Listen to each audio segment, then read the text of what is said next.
அனைவருக்கும் வணக்கம். இது உங்கள் முகில் டிவி. சமீப காலமா உணவுப் பொருள்ல கலப்படம் அப்படின்னு ஒரு பூதகாரமான பிரச்சனை இருக்கு. அனுமதிக்கப்பட்ட அளவை விட கூடுதலா கெமிக்கல் சேர்ந்திருக்கு அப்படின்னு சொல்லி சில உணவுப் பொருளை அரசாங்கம் தடை செஞ்சிருக்கு. இதை தவிர குழந்தைங்களுக்கு கொடுக்கிற எனர்ஜி ட்ரிங்க், சில ஃபுட் பேக்கெட்ஸ்ல பூச்சி, வண்டு, புழு மற்றும் உடலுக்கு தீங்கு விளைவிக்கும் பொருட்கள் கலந்திருப்பதா செய்தியெல்லாம் வந்துகிட்டே இருக்கு. இந்த கலப்பட லிஸ்ட்ல லேட்டஸ்டா வந்திருக்கிறது தான் பிளாஸ்டிக் அரிசி. அதாவது பிளாஸ்டிக் அரிசியை நல்ல அரிசியோட கலக்கிறது. நம்ம தமிழ்நாட்டோட பிரதான உணவுப் பொருள் அரிசி. இந்த நல்ல அரிசியில சைனாவில இருந்து இறக்குமதியாகும் பிளாஸ்டிக் அரிசியை கலப்படம் செய்யப்படுவதா அதிர்ச்சி தகவல் வெளியாயிட்டு இருக்கு. இது பாக்குறதுக்கு நல்ல அரிசி மாதிரியே இருக்கிறதுனால கண்டுபிடிக்கிறதுக்கு ரொம்ப கஷ்டம். சோ பிளாஸ்டிக் அரிசினா என்ன, அது எப்படி வருது அப்படின்னு பாத்தீங்கன்னா, சீன கிழங்கு ஃபேக்டரியில யூஸ் பண்ற சிந்தட்டிக் பிளாஸ்டிக் பிசின் சேர்த்து செய்யறதா இன்ஃபர்மேஷன் கிடைச்சிருக்கு. டெய்லி சோறு சாப்பிடுற நம்ம இதை எப்படி கண்டுபிடிக்கிறது? இதோ அதுக்கான சில டிப்ஸ். ஒரு கிளாஸ் தண்ணியில கொஞ்சம் அரிசியை போட்டு கலக்குன்னு கலக்குறீங்கன்னா பிளாஸ்டிக் அரிசி மட்டும் மிதக்கும் அப்படின்னு கண்டுபிடிக்கலாம். இன்னொன்னு, அரிசியை வேக வச்சதுக்கு அப்புறம் அதை தொட்டு பாத்தீங்கன்னா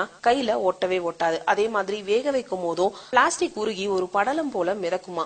அது தீப்பிடிக்க கூடியதுன்னு வேற சொல்றாங்க. இதெல்லாம் சாப்பிடறதுனால நமக்கு நிறைய ஹார்மோனல் சேஞ்சஸ், அதன் மூலமா லிவர் கேன்சர் வேற வருமா. 3 கப் பிளாஸ்டிக் அரிசியை சாப்பிட்டா ஒரு பிளாஸ்டிக் கவரை சாப்பிட்டதுக்கு ஈக்குவல் அப்படின்னு நிபுணர்கள்லாம் சொல்றாங்க. இனிமேல் பேசாம நம்மலாம் பயிர் செஞ்சு சாப்பிட வேண்டிய நிலைமை தான் வரும்னு நினைக்கிறேன். சோ இதுக்குதான் திருவள்ளுவர் சொல்லியிருக்காரு, உழுதுண்டு வாழ்வாரை வாழ்வார் மற்றெல்லாம் தொழுதுண்டு பின் செல்பவர் அப்படின்னு சொல்லியிருக்காங்க. இதுக்கு என்ன அர்த்தம்னா, உழுதுண்டு வாழ்பவர்களே உயர்ந்த வாழ்வினர், ஏனென்றால் மற்றவர்கள் அவர்களை தொழுதுண்டு வாழ வேண்டி இருக்கும்.